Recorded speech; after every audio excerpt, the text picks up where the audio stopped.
بسم اللہ الرحمن الرحیم۔ شروع اللہ کے نام سے جو بڑا مہربان اور نہایت رحم فرمانے والا ہے۔ صحیح بخاری کی حدیث نمبر 216 بیان کروں گا۔ امید ہے کہ آپ اس کو غور سے سنیں گے اور اس پر عمل بھی کریں گے۔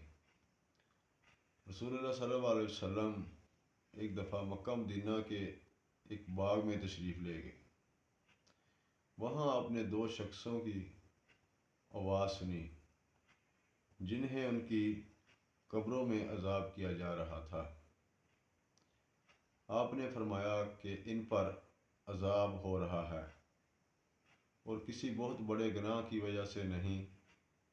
پھر آپ صلی اللہ علیہ وسلم نے فرمایا کہ بات یہ ہے کہ ان میں سے ایک شخص پیشاب کی چھینٹوں سے بچنے کا اہتمام نہیں کرتا تھا اور دوسرا شخص چغل خوری کیا کرتا تھا۔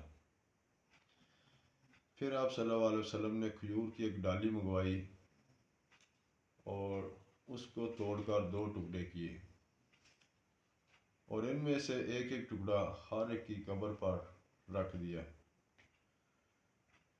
لوگوں نے آپ سے پوچھا، یا رسول اللہ صلی اللہ علیہ وسلم آپ نے کیوں کیا؟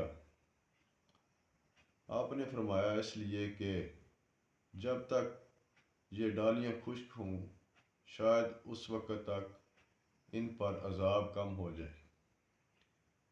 یہ تھی صحیح بخاری کی حدیث نمبر 216۔